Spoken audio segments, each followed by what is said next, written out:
Bom dia. Bom dia a todos e a todas. Uma alegria receber vocês aqui hoje. Meu nome é Pompeia Tavares, eu estou como coordenadora pedagógica das ações educativas do Instituto Cultural Uzi Minas. Então, estamos muito felizes por vocês terem feito todo esse trajeto aqui para estarem conosco nessa manhã. Sejam bem-vindos ao Centro de Memória Uzi Minas, né? Vai ser rapidinho, uma introdução, é só para contar para vocês como que está organizado esse encontro de hoje, né? Então, hoje, esse encontro está intitulado Abstrações, Pintura Matérica e Hibridismos, que ele compõe um ciclo de palestras, né, um ciclo de encontros formativos, que se chama Modos de Ver a Arte e a Cidade. Encontros de formação para professores e estudantes sobre memória, arte e patrimônio, realizadas em contrapartida social ao projeto de implantação do Centro de Memória Uzi Minas, viabilizado via Lei Federal de Incentivo à Cultura pelo Uzi Minas, através do Instituto Uzi Minas, né? Então, hoje, nessa manhã, para conduzir a nossa conversa, teremos um bate-papo aqui, depois um passeio pelo Centro Cultural Uzi Minas, Centro de Memória Uzi Minas, com o nosso querido professor, que foi curador dessa mostra, participou da implantação desse espaço, Rodrigo Vivas. Então, queria agradecer e desejar uma ótima manhã para todos vocês. Obrigada.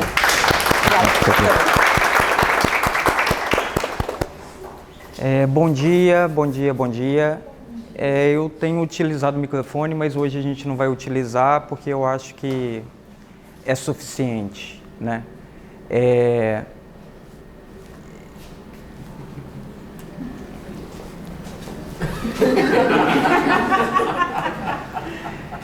Então, olha, meus agradecimentos a essa possibilidade de vocês terem vindo.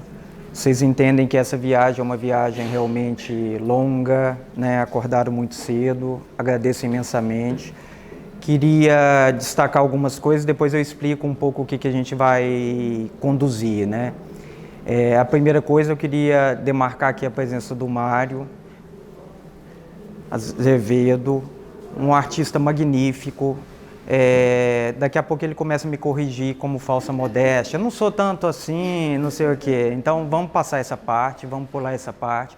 Ele tem uma obra aqui representada, um colega magnífico. Tive a capacidade de estar no Centro Cultural da UFMG no momento que ele fez uma grande exposição, né, ocupando o Centro Cultural inteiro. Eu fico muito feliz de ser seu amigo. Fabuloso, né? E queria também destacar uma outra presença para mim que é importante, que o Haroldo está ali. Eu acho que a gente tem que agradecer as pessoas e reconhecer as pessoas em vida, né? Isso não tem nenhuma piada com vivas, pode ficar tranquilo que eu não vou colocar essa situação. O Haroldo foi uma pessoa muito importante para mim porque ele estava na Belas em 2006, quando eu fui professor substituto, né?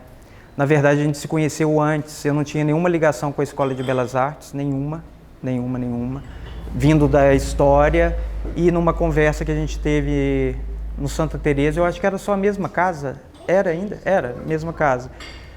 E aí, com a aproximação com Elias também, que seguiu os nossos caminhos, né? Ele tinha estudado na Unicamp, a gente teve muitas correlações e surgiu uma vaga de professor substituto lá, você lembra bem. E pensamos, né, por que você não vai lá e presta o concurso para professor substituto? Eu fui, prestei, estou lá até hoje, né?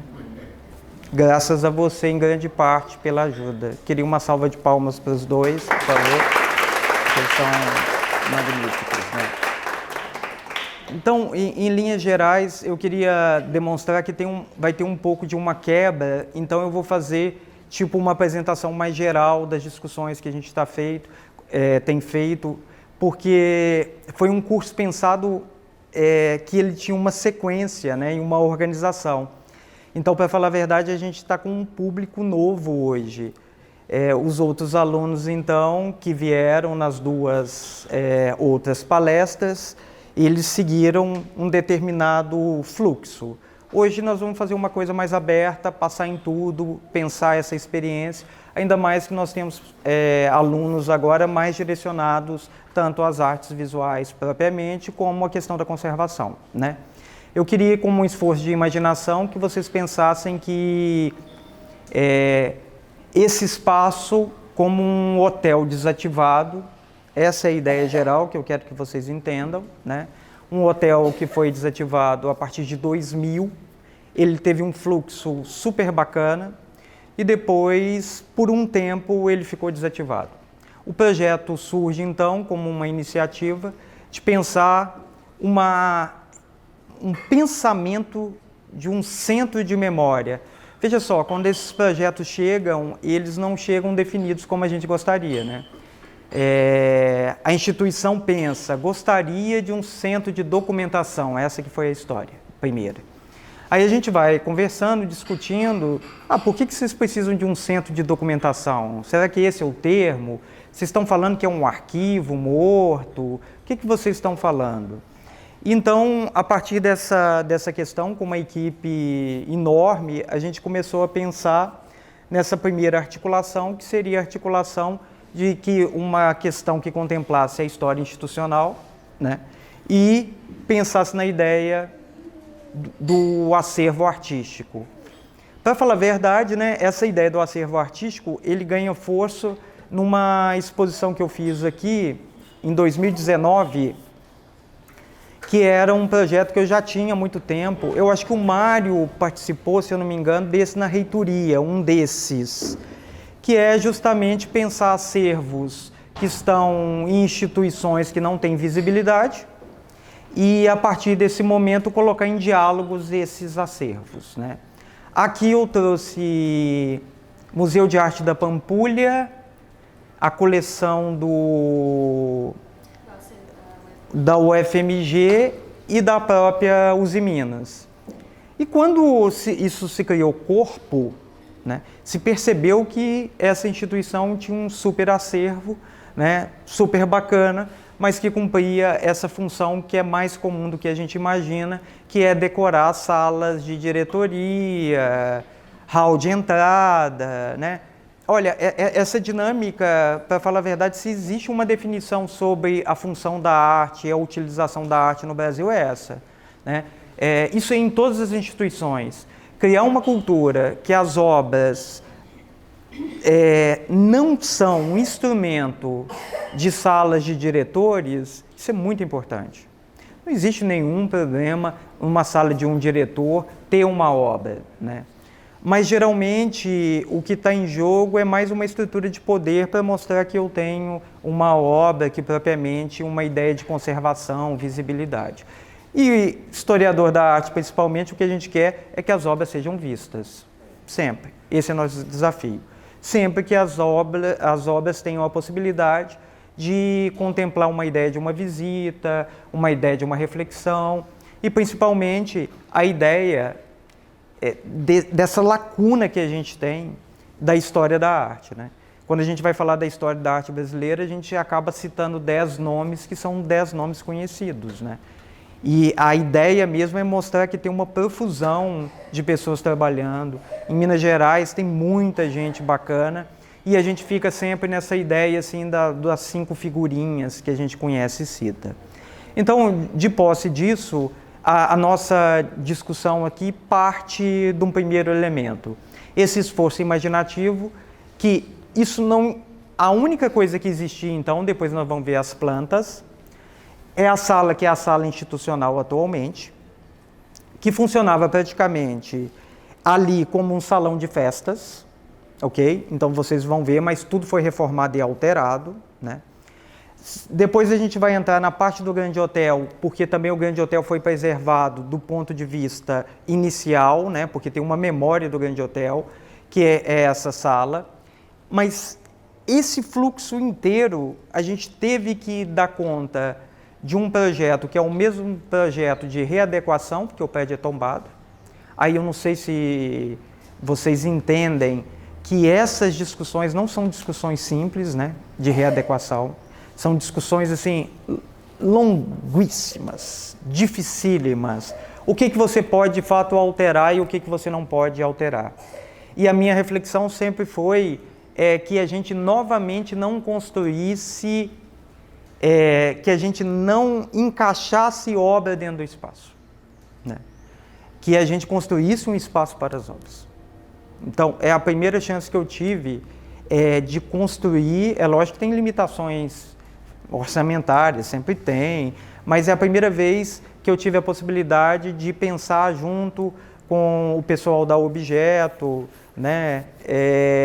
Expografia, arquitetura, engenharia, iluminação, design, toda a equipe pensando junto para tentar, em certa medida, elaborar isso. Então, se não saiu bom, isso se refere mais a um dado da incompetência minha que qualquer outro tipo de coisa, porque é a primeira vez que a gente teve chance realmente de trabalhar.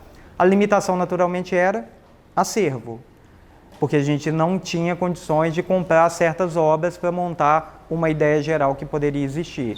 Mas, naturalmente, a gente utilizou grande parte, uma parte significativa das obras que aqui estão.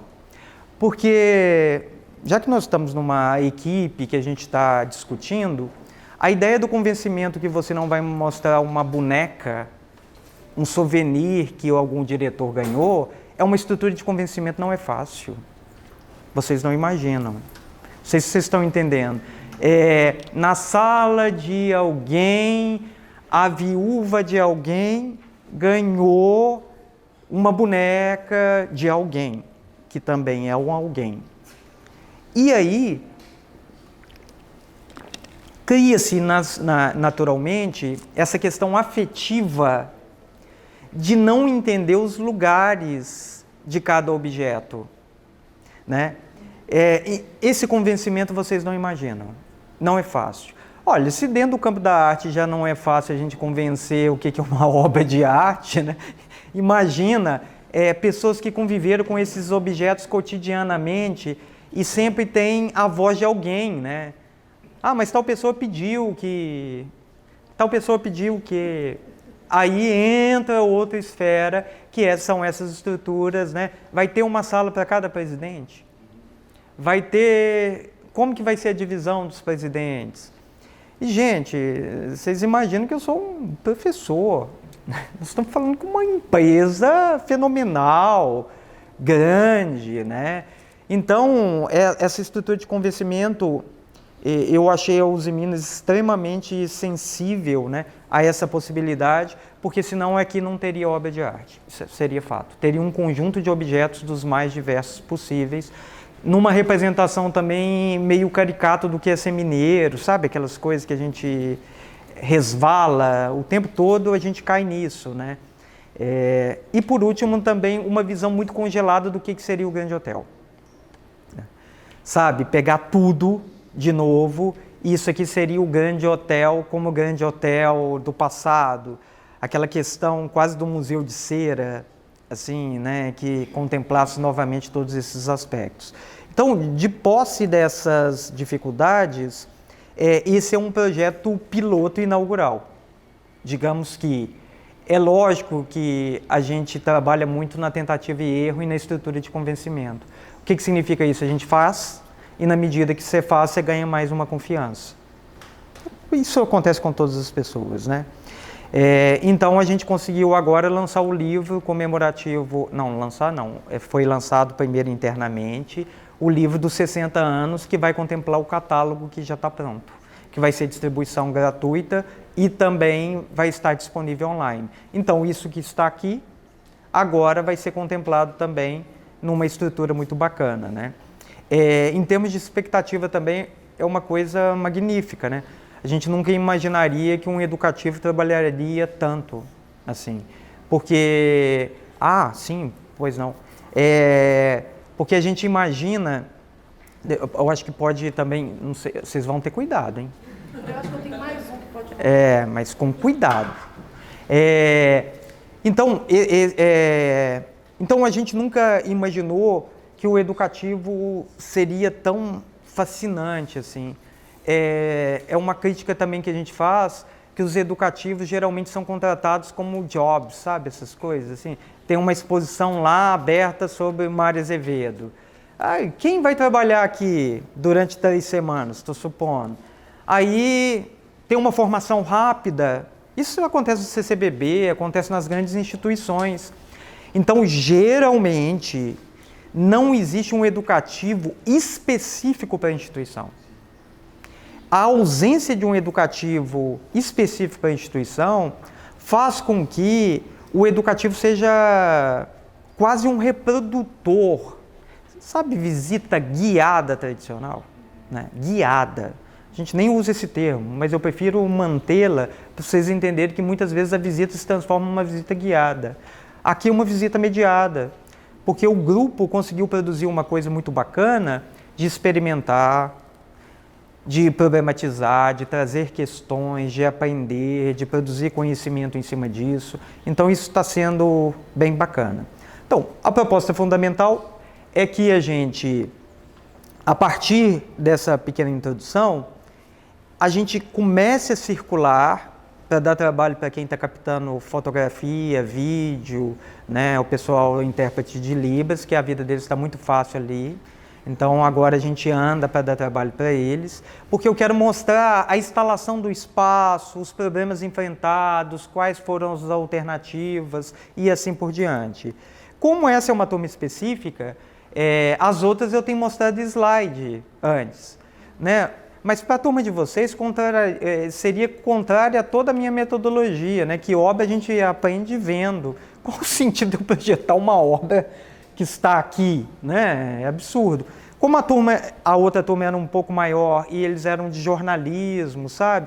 Tinha que gerar um pequeno contexto para eles entenderem melhor. Então o nosso fluxo vai ser, eu peço que vocês fiquem muito atentos a isso, porque a gente vai chegar num lugar, vamos ver alguma coisa, a gente já faz o deslocamento. Não parem nos pontos muito tempo, porque depois a gente tem um tempo de uma visita livre, tá? Então a gente vai demarcar um ponto. Isso aqui não é uma fala, não é um monólogo. Vocês podem falar assim, poxa, por quê? De que forma? O que tiver meu alcance e responder em termos das necessidades e assim por diante, a gente vai desenvolvendo. Vamos lá? O primeiro ponto lá fora.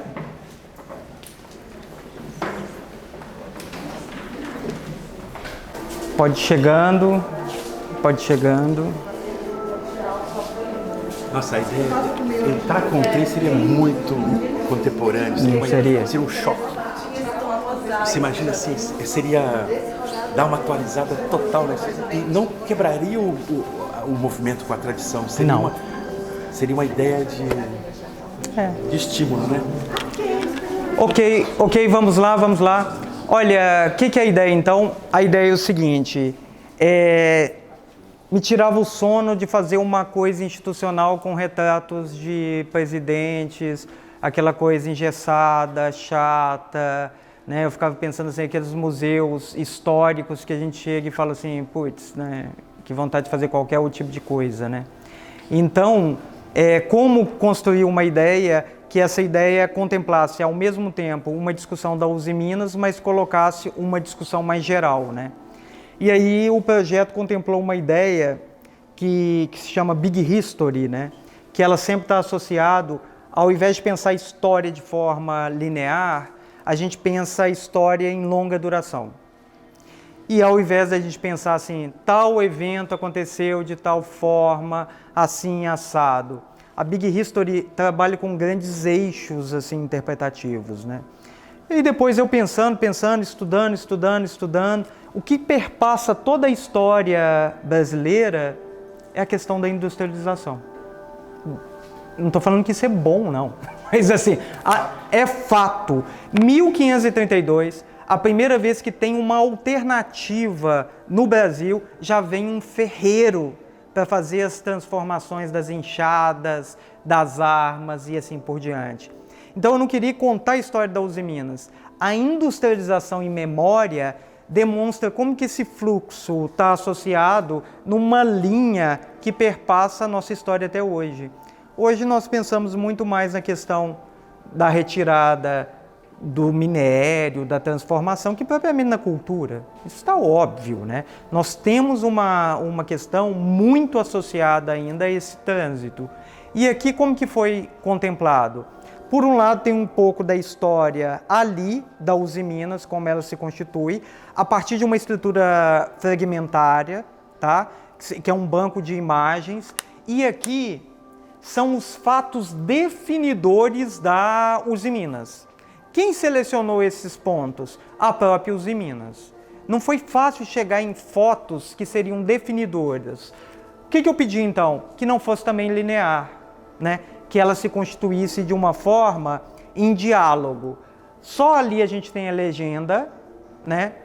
E a foto mais específica, depois que a gente passa nessa historicidade, é ter acesso a essa foto clássica, né? Que essa foto é a foto 0 ou a foto 1, né? Inaugural. Então a gente construiu esse espaço. Você é uma pessoa desproporcional, então não quero que você vá lá, mas uma outra pessoa de tamanho ideal como eu, tamanho ideal... Não, então, por favor, não, tá bom, meu Deus, por favor, Elis Regina, eu só quero que você fique ali, perto do martelo, para eles entenderem a proporção que a gente construiu, tá? Tá vendo? Aí, o gesto... Pode, por favor. Deve. Não, mas não precisa quebrar, né? É só bater, vai. Pode bater. Isso. Esse é o gesto inaugural. E a peça original, ela fica... Que é a pedra fundamental, né? Ela tá aqui. Então, a gente simula. Olha lá, aqui tá lá. Vocês estão vendo que tem uma entrada aqui, porque é um gesto mesmo que crava. Isso. Crava o ponto, olha lá. A original está ali, ó. Essa peça é a original dali, ó, do gesto inaugural. Então, quando a pessoa vem em termos de historicidade, ela está fazendo novamente o gesto inaugural da fundação, para ter essa correlação mais associada. Sim? Interessante dessa foto que a sombra, ela não está projetada realmente ali, mas dá essa impressão tal qual a foto. Exatamente. Nós somos um gênio. Desculpa, isso chama genialidade. Vamos mais um pouco. Voltando, aqui nós tínhamos grandes temas que a Uzi Minas gostaria que fosse contemplado. Vocês estão entendendo? Queria isso, queria aquilo. Outra coisa é a ideia do processo produtivo. Porque tem visitas na usina, e eu fui na usina, é um processo magnífico. É um processo lindo. É um processo... Vale uma visita, né? Eu ficava vendo um monte de Anish Kapoor sendo produzido lá. Porque, para falar a verdade, né, quando a bobina está em aquecimento e ela já está num período assim... Primeiro, eu vou ter que falar algumas coisas que mostram em certa medida aqui, mas a chapa incandescente entrando, a máquina vindo, tal, e depois transformando em bobina, aqueles reflexos do Anish Kapoor, eu falei, isso é Anish Kapoor, né? É maravilhoso. Então, o que a gente tentou buscar aqui? Você tem acesso à matéria-prima, vocês podem sujar a mão se quiserem, né? Dos componentes que constituem o processo produtivo. Para a gente entender que a Uzi Minas, ela tem como adequação uma ideia da transformação do processo. Ela não trabalha especificamente com isso, ela trabalha com a transformação do processo. Então aqui a gente tentou fazer uma coisa mais educativa também, que pudesse atrair outros públicos que têm algum tipo de interesse de contemplar essas transformações, que eu acho lindo, né? Então aqui a gente vai ver, tem algumas indicações, e aqui que vocês vão ver que tem uma plotagem. Olha esse fluxo de transparência, para a gente entrar em outra sala, em comunicação. Do processo produtivo já tem uma integração específica a outra sala. Quando a gente chega, o que a gente se depara? Com a locomotiva. Ela não seria linda aqui dentro? Sim. Ela não seria maravilhosa aqui dentro? É ali naquele ponto, ó. Dentro e fora. A gente constituiria o dentro e fora. Chegamos a um ponto, está tudo em comunicação, os pontos, e a gente entra nessa ideia da responsabilidade social, principalmente no que se refere a essa estrutura, que ela funciona como uma estrutura que sustenta simbolicamente todo o prédio. Então, qualquer ação hoje que não integra a questão da ecologia, da diversidade, ele não contempla os elementos necessários para uma empresa dessa sobreviver. O que está escrito são as ações, tá? Que são feitas pela Usiminas e, metaforicamente, elas funcionam como árvores, né? Que elas estruturam essa parte. Chegando nessa parte aqui, vocês estão vendo que tudo está em comunicação, né? Chegando essa parte, que é para contar a história da cidade, conjuntamente com a história da Usiminas. Não dá para contar a história da cidade sem contar a história da Usiminas e vice-versa. Elas estão tão integradas que, a partir desse ponto, nós fizemos uma linha histórica, também não linear, contemplando os projetos, historicamente, e as modificações que foram feitas, associando a história de Ipatinga e a história propriamente da Usiminas, né? Nessa parte, a gente entra propriamente na ideia da inovação.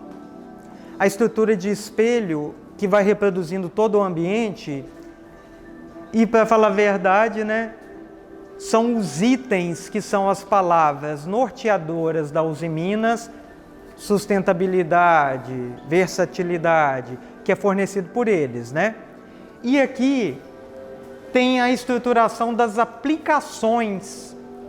Mas vocês entendem que a gente não pode colocar ali, por exemplo, um trator específico? Porque a Usiminas não produz uma geladeira específica, não uma marca. Ela produz o material do cotidiano, né?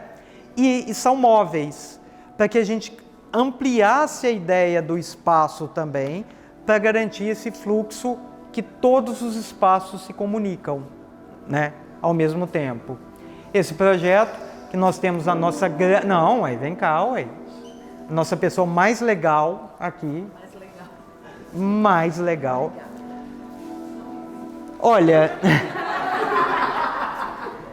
esse fluxo aqui foi a gente tentar construir, então, uma base de dados que associava industrialização, Ipatinga, Usiminas e o Grande Hotel, num fluxo de integração de todas as informações. Você pode ter, por exemplo, só uma linha específica da industrialização.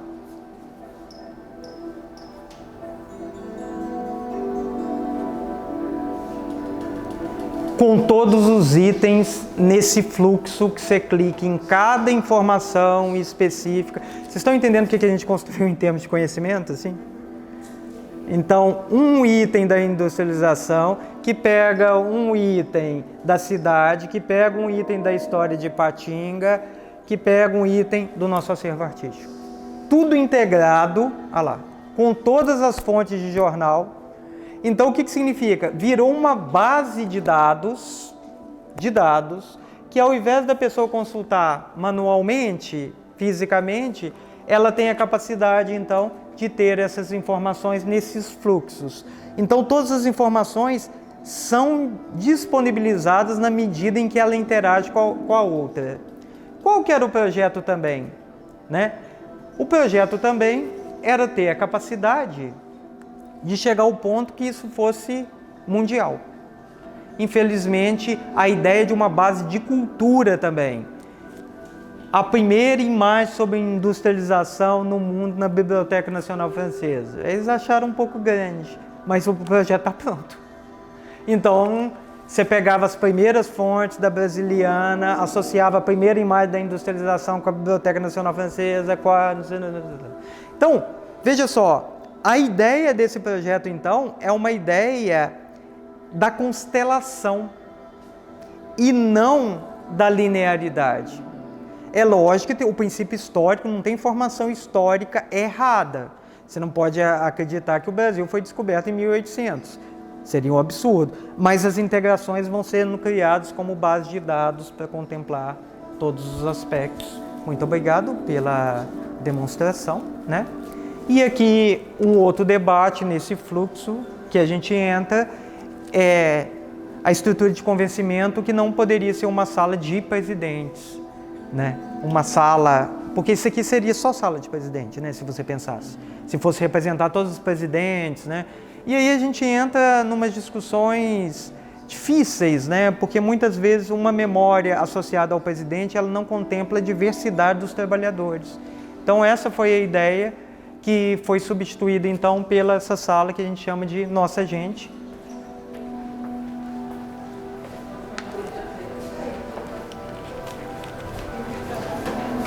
Aí a concessão que você fez foi dar destaque para os presidentes. Exato. Porque aqui todo trabalhador comum tem um destaque. Isso. Que ocupa 4 vezes o espaço de outros. Nossa, esse cálculo eu não sei, mas... Ah lá. Cada presidente é 4... Ah, você é muito inteligente. E aí os presidentes aparecem maior, em destaque, ali também acaba contemplando. E essa frase, né? Essa frase, ela tenta contemplar, então, que historicamente a empresa também se repensa a partir de alguns procedimentos. Olha, para falar a verdade, isso não é uma crítica a Uzi Minas como memória institucional, porque a gente tem que lembrar que a UFMG, você chega lá, tem um retrato dos reitores, assim, de uma forma extremamente careta, conservadora, sabe? Porque a gente fica falando que isso é uma questão da empresa em si, né? A gente discute tanto, né? Mas nós temos uma coisa muito tradicionalista também nas instituições universitárias. Eu acho que até mais tradicionalista. Então imagina, eu que não sou ninguém, gostaria da minha foto representada? Imagina se eu fosse o presidente. Tinha que ser meu nome aqui, um avião passando todo meio-dia, vivas, manda. Está entendendo? Então, porque quando a gente olha assim, nesse ponto, cara, você foi um presidente de uma super instituição, veja só, né? Mas nesse ponto eles não tiveram esse apego, né? Porque esse apego, ele é complicado, ainda mais, gente, como balizar e que memória a gente vai contar de cada um é difícil demais, né? Dizer assim, quem fez mais? Então a gente retira essa possibilidade de pensar uma figura que aciona ou produz, e a gente vê também, a Liala que me ensinou isso, tá? Eu aprendi com ela, como a gente sai de uma história masculina, branca, lá no início dos Veneráveis, e entra numa história aqui extremamente mais diversa, né? Se comparado, né? Mas é uma empresa masculina, as empresas são empresas masculinas ainda, né? Mas isso já é uma reflexão pensada do ponto de vista da Uzi Minas, e por isso essa sala. Então isso aqui foi uma super vitória. Então a Uzi Minas foi muito generosa comigo, assim, em todos os aspectos. E aqui vocês vão entender que esse era o fluxo da abertura onde a festa acontecia, né? Tudo isso aqui, a gente não modificou quase nada da estrutura. É lógico que isso aqui foi rebaixado, a estrutura do teto, mas isso é original. Original. A gente manteve ainda, né? E vocês estão vendo como que o pé direito é muito mais alto, né? Então, vamos para a parte do grande hotel e a parte artística. Vamos lá.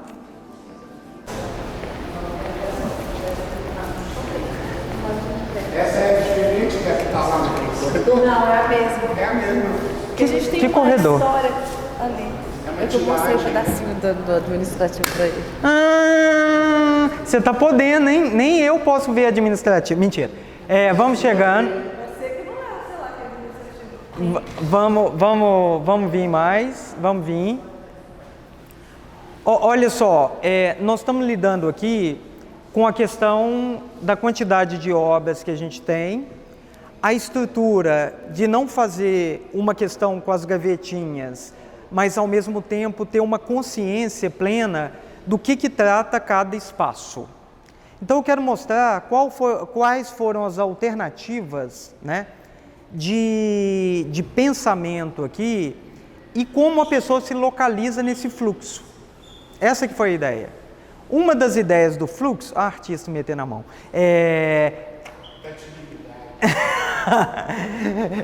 Mas essas ideias do fluxo, vocês vão ver que ali vai ter um texto que indica as conexões entre essas obras. Então, o preto aqui no chão, com esse carpete, indica praticamente uma sala, onde aquele texto contempla a ideia geral dessa sala, onde a gente trabalha com algumas dimensões. Essa dimensão, a relação física e mental do sujeito com a obra. Então ele circula na obra e completa a obra na medida em que ele gira, circula, né? Assim também o Bruno Diorgi. Então a experiência artística, ela se dá na necessidade do uso do seu próprio corpo para completar a própria estrutura da obra.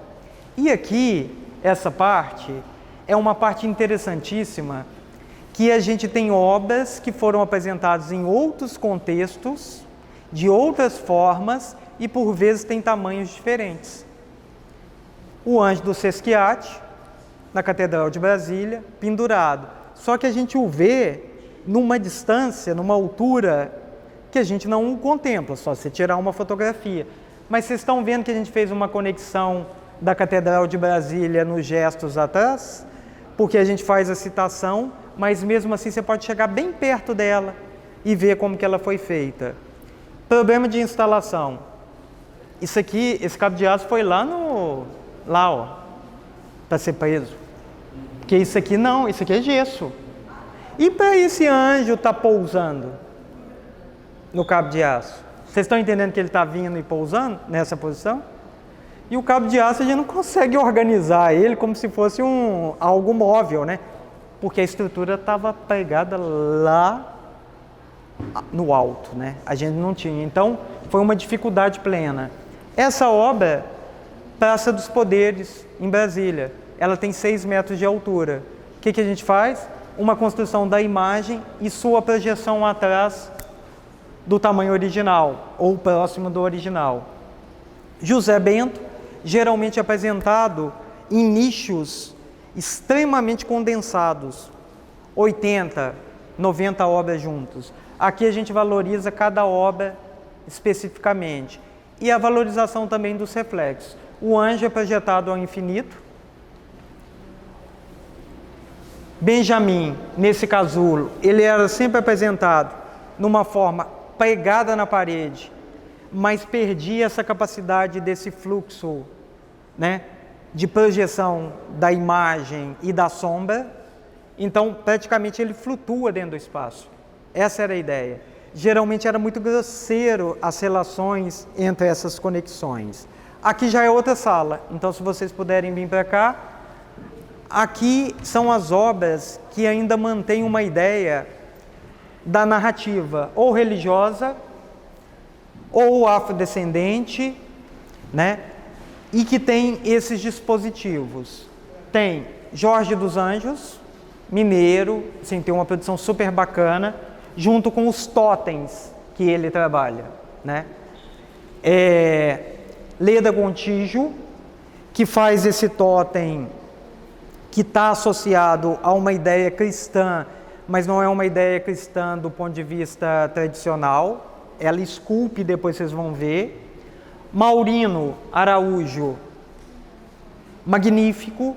A gente tem essa peça quando o Maurino faz a primeira viagem, né, para o continente africano, e no relato dele ele se descobre negro, né? Uma peça interessantíssima. Então, esse fluxo aqui, o que a gente podia fazer? Aqui está o desejo narrativo, congelar aqui e fechar uma parede. O que a gente fez? Fez uma abertura para essa imagem da Lilisa Mendes poder ser vista em diálogo com a outra sala. Então, cada sala tem um texto específico, mas as salas, elas obedecem fluxos de comunicação. Por que você não pode ver, então, depois vocês vão ver as conexões, uma obra em relação à outra. Então a gente contempla uma ideia que, geralmente as pessoas usam uma definição para curadoria de curadoria aberta. Não, curadoria aberta é curadoria mal feita, é não ter curador. Você já viu um maestro que ele fala assim, não, eu não cuido da regência. Ah, então, por que você é um maestro? Não tem nada a ver, você é incompetente. A curadoria, ela pode ser boa ou ruim, mais complexa ou menos complexa, mas ela tem que deixar claro o que veio. Então, se você não concorda com essa sala como produção, você pode virar e falar, não, essa sala é horrível, isso não funcionou. Então, os fluxos que a gente vai construindo são fluxos interessantes que, antes de vocês virem para cá, eu quero que vocês olhem aqui, ó, que tudo foi pensado. Azul, vermelho, que pega a obra do Ianelli lá no fundo. As conexões, então, que a gente vai construindo em cada parte da expografia, a expografia passa a fazer parte de uma composição indicativa do diálogo com as obras e cada fluxo pensado. Amarelo vai passando e depois vocês vão fazer um desenho, e eu nunca tinha visto isso, mas falaram que vira até a estrelinha do PT. Eu falei assim, eu já sabia, por isso que eu fiz isso. Lá de cima dá para ver, depois vocês vão olhar. Já um ano atrás já havia. Então, esse fluxo das luzes, essa ideia para produzir a leveza, né, dos componentes foi um elemento fundamental. Então, vocês podem ir até ali, se for o caso, para a gente entrar em outro fluxo a partir daqui.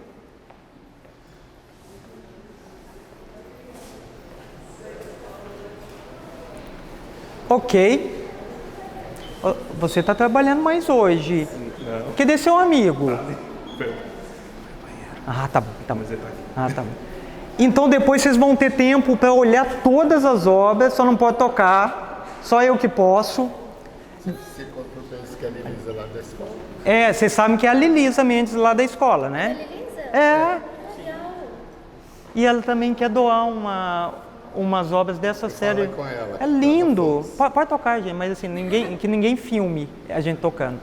Mas é de uma leveza. E descobrir isso numa caixa de papelão. Vocês sabem como é. Resistiu, né? Resistiu. É lindo. Lindo. Aí eu perguntei até a Lilisa, envergonhado, se essa distribuição atendia. Eu falei assim, nossa. É de cada um. Falou assim, não, ficou. Então, esse fluxo que está aqui, ele dialoga com essas possibilidades que a gente está vendo. Apesar que a gente entra em outro esquema aqui para pensar outras materialidades, né? Depois aproximem dessa obra. Uma peça única, Mário, única, e ela é de uma leveza e de uma fragilidade. E quando a gente for instalar isso? Tem que pegar todo mundo junto, porque ela quebra. Ela é montada com as ripinhas, né? Isso. Mas pensa bem para instalar, para colocar na parede. Porque se você levanta mais uma parte, é uma estrutura muito... Essa ripinha rompe. E quando a gente for instalar, o gancho não deu conta, cedeu.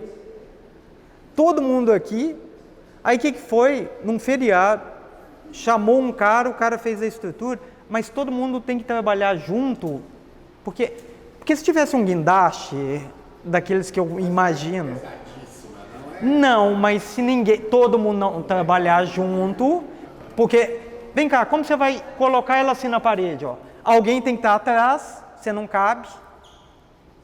Eu estou vendo até as posições onde eu fiquei aqui, todas as posições assim. Porque se tivesse aqui, ó, um fluxo de você conseguir levantá-la, idealmente, mas essa é uma obra belíssima, a indicação do movimento que ela constrói, essa ideia da leveza e da montagem, eu acho primoroso. Vamos mais. Aqui já entra o caminho para outra sala, os caminhos da representação.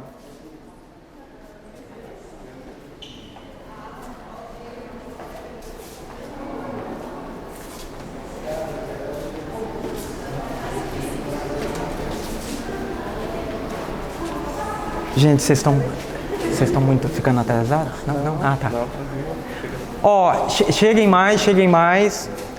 Aqui são as obras, então, que a gente contempla a ideia da representação, que ela parte de uma ideia figurativa, né, sendo construída aqui com as obras que a gente tinha em termos de reprodução. Esse Cirão Franco para mim, um primoroso. É uma obra, as pessoas lembram do Guignard, né? Mas é uma obra primorosa. Mas vejam que o fluxo aqui, a gente consegue ver Lilisa e Jorge dos Anjos e Maurino, nesses atravessamentos, ó. E ali você também consegue seguir os fluxos que a gente está aqui discutindo. Entrando nessa outra parte aqui, eu quero que vocês observem, venham caminhando para cá, para essa parte.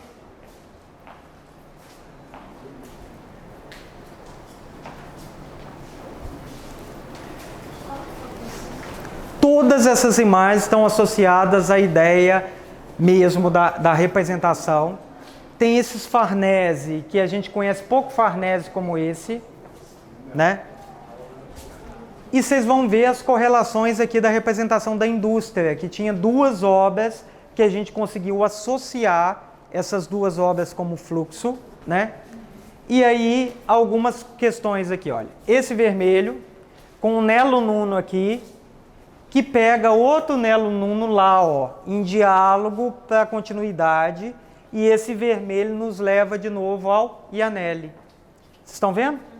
Aqui, como representação lá, vemos os dois Iannellis ali. E vemos a outra sala como possibilidade. E aqui nessa posição, o amarelo que estava perdido, a gente vê o fluxo cromático também que ele segue. Vocês estão vendo que ele obedece uma escala, uma primeira, uma segunda e uma terceira, pensado matematicamente para construir uma escala de formas cromáticas que indicam a cobertura da outra sala. Aí a gente vem para cá. Podem ficar aqui atrás de mim, se for possível, para vocês entenderem o que a gente construiu aqui. O que é a questão? Podia ter dado muito errado, essas duas, né? Podia ter dado muito errado, mas espero que tenha dado certo. Essa é uma obra da Tomy, né? Tem uma escultura pública da Tomy também maravilhosa aqui, que é um gestual também. Nós passamos do lado dela. Passou? Passamos. Porque é genial. Ela daqui é muito pequenininha, né? Não, ela é gigante. Gigante. Então a gente viu de muito longe. Não, mas ela é gigante. Mas ela, eu acho que vocês não passaram por ela. Passaram? É uma sim. Na... uai. Mas aquilo... É bem grande, é uma escultura gigante perto da estação de trem. Mas eu acho que porque a gente passou longe dela, eu vi ela pequenininha. Ah, não, nossa.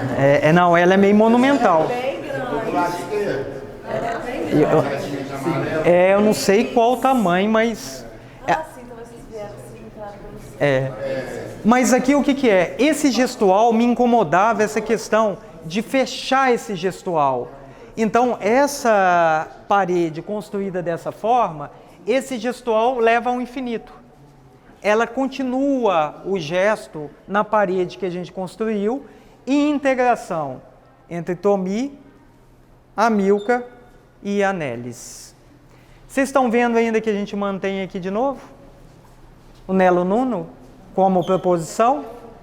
Então, sentado aqui, você consegue ver, eu espero,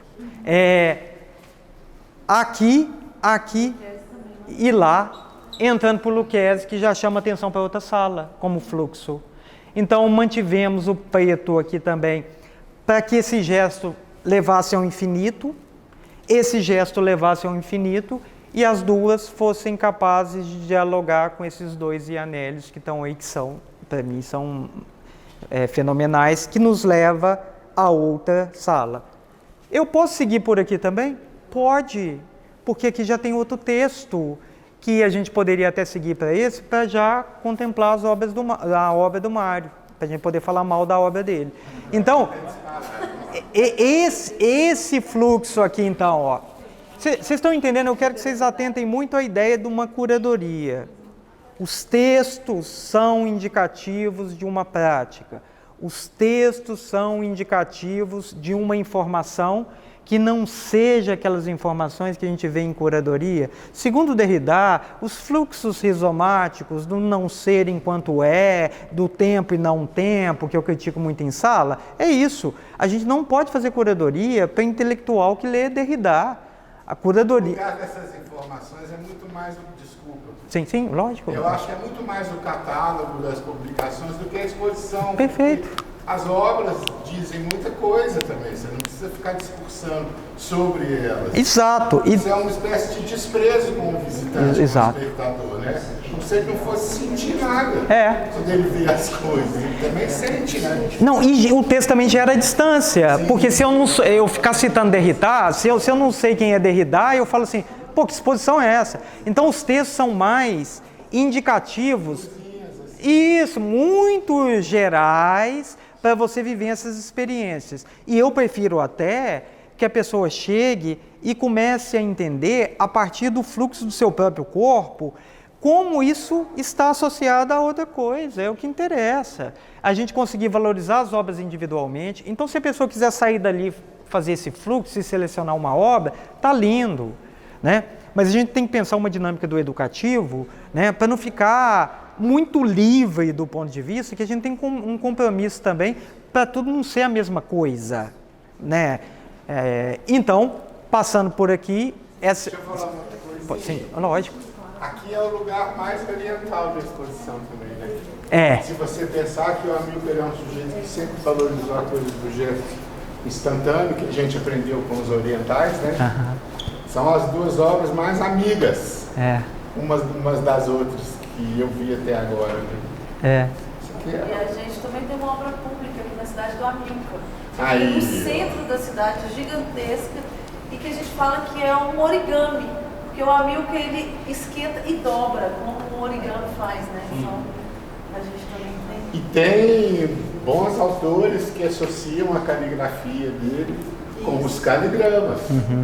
Que a Tomi tem hora que esbarra também um pouco, né? Nessas assinaturas dela de gravura, por exemplo, ela carimba, como os japoneses do século XVI faziam, né? Aquele carimbinho de laca. Eu acho isso aqui com uma sensibilidade, assim, refinadíssima. Ficou lindo. O curador é foda. Vamos andando, porque... Eu quero saber quem que é o curador. Não, mas aquilo foi lindo. Só que eu falei, eu não vou mandar pro vírus que eu não vou. Não, aquilo, eu chorei aquilo. Aqui, eu sei que essa sala a gente não vai ter muito espaço, tá? Então eu vou dar umas informações e vocês passam aqui, depois, por essa sala. Depois vocês vão ver os meninos falando sobre aquelas obras, Mário. Eu não sei se eu te mandei esse vídeo. Eu chorei, cara. Eu falei assim, assim, a coisa mais linda, e eles comentando, já vim aqui outras vezes. Falei, cara, salvou, né? Esse espaço, gente, lembrando, qual que é o desafio de uma curadoria? A gente não tem um número de obras por vez suficiente para criar um grande diálogo, né? E nem você pode escolher as obras. Amélia Toledo, maravilhoso. Você sabe o que é isso aqui? Mas sem... O que é isso aqui? Manel Serpa. Porra. E esse aqui? E esse aqui? Você passou na prova. Você esqueceu que eu já vi o filme? Que você mandou. Tá bom. E aí, aqui, é mais um diálogo com a ideia da incorporação, a ideia da matéria, da possibilidade de pensar a materialidade do papel não como um suporte apenas, mas como uma estrutura comunicável. E eu queria que vocês olhassem isso, e eu não me atreveria a falar sobre a obra do Mário, e eu queria que você falasse um pouco sobre essa obra, se você não se incomodava, inclusive para a gente deixar como registro, por favor. Aí eu tenho que ficar perto de você. Não, eu tenho que ficar por causa do microfone, tá? Bom, muito obrigado. É muito emocionante para mim ver o meu trabalho assim ganhar o mundo, né? Sempre bacana isso. acho acertadíssima a vizinhança com o trabalho do Manuel, porque aquilo também é uma pasta de papel, né? E esse trabalho, ele deriva de uma série que eu fazia, explorando os estados diferentes nos quais o papel vive, a natureza vive, para ela virar uma coisa material. Então, o papel artesanal, gente, a gente faz a partir de fibras, água e um colante.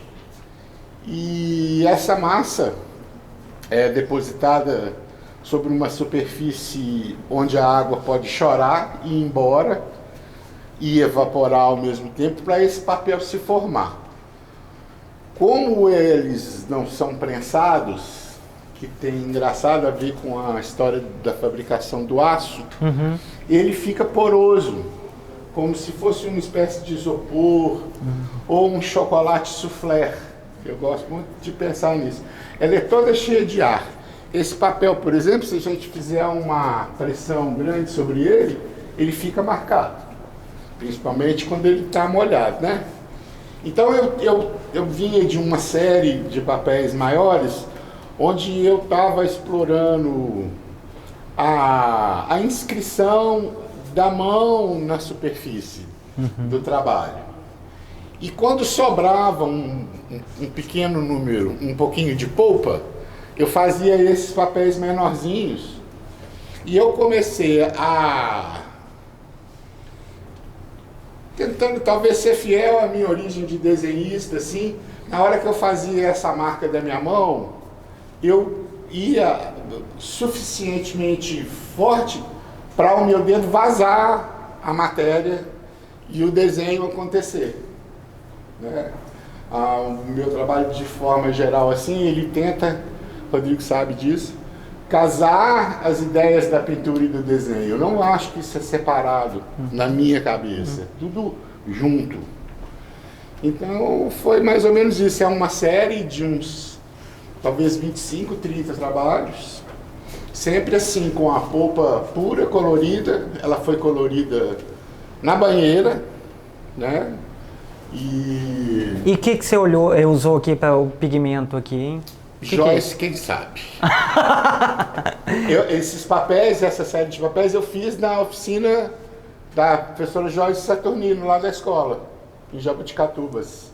Então ela usa muito corante de fibra vegetal, corante de roupa, de tapete, coisas assim, que são mais duráveis, não desbotam.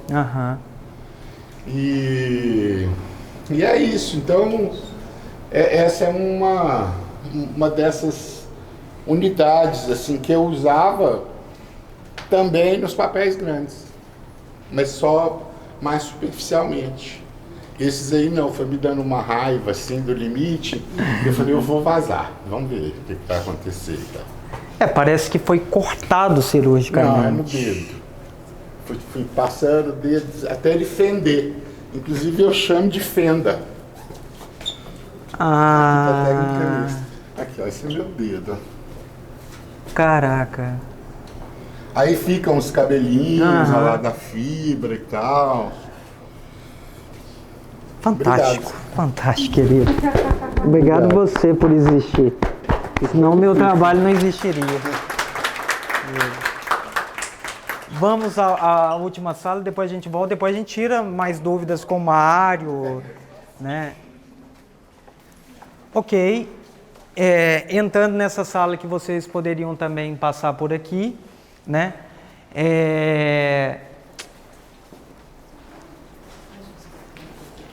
Essa sala, propriamente, ela funciona e não funciona para mim, mas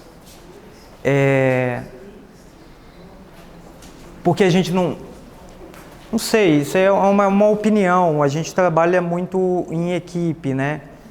Mas a ideia do contemporâneo, que era para ser construída a partir desse princípio, ficou muito insípido, sabe? esse plano de luz me lembra uma coisa meio ainda hospital, distante, sabe? No projeto, vocês podem concordar ou discordar, assim, mas no projeto parecia muito mais interessante, né? E aqui a gente queria trabalhar muito com os cheios e os vazios, né? Então tem outro Manfredo ali, né? Tem outra Maria Helena aqui, tem o Marco Túlio Rezende.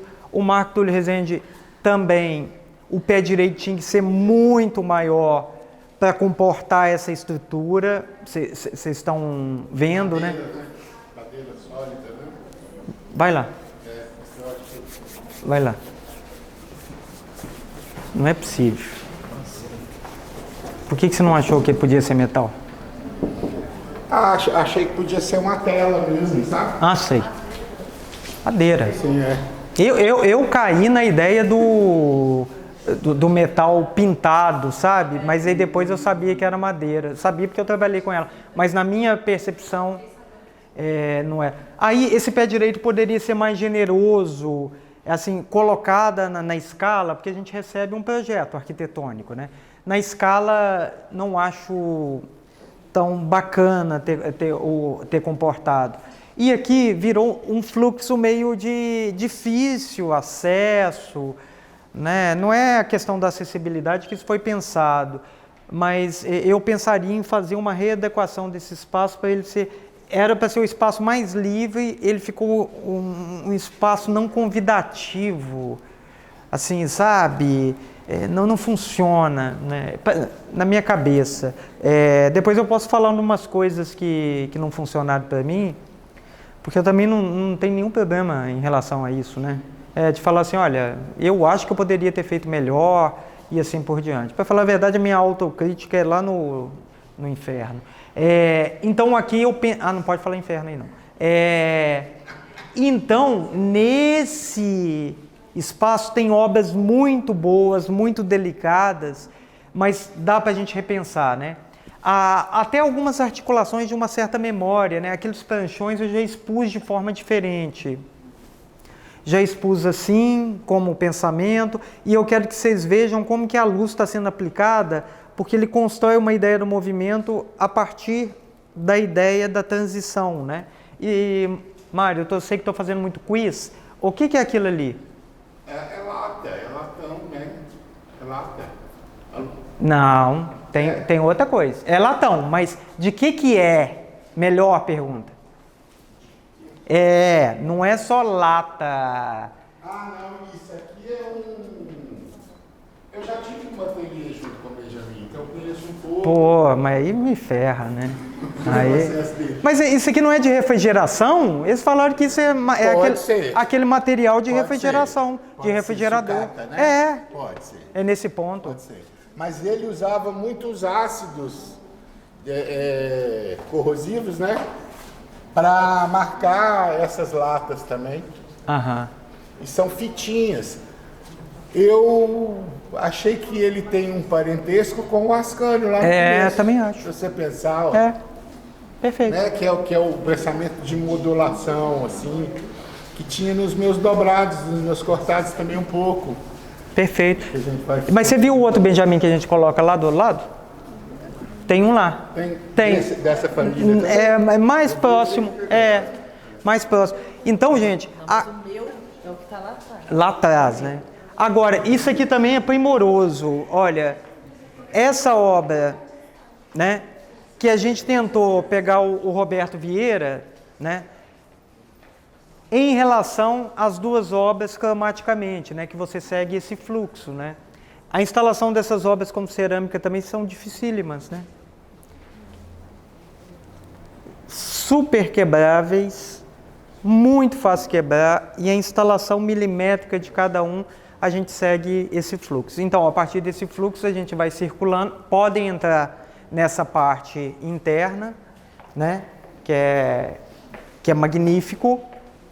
Aqui tem outras obras. Aqui, ó, vejam a obra predileta.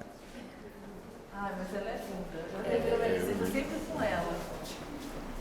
E ela tem uma coisa E ela é para ser vista em trânsito. Assim, né? Exato. Eu falo, todo mundo atrás de mim fazer uma fila aqui, ó. Vou passar aqui olhando para ela. Aí passa, ela... O que acontece? Aí eu pergunto, o que vocês viram? O que aconteceu?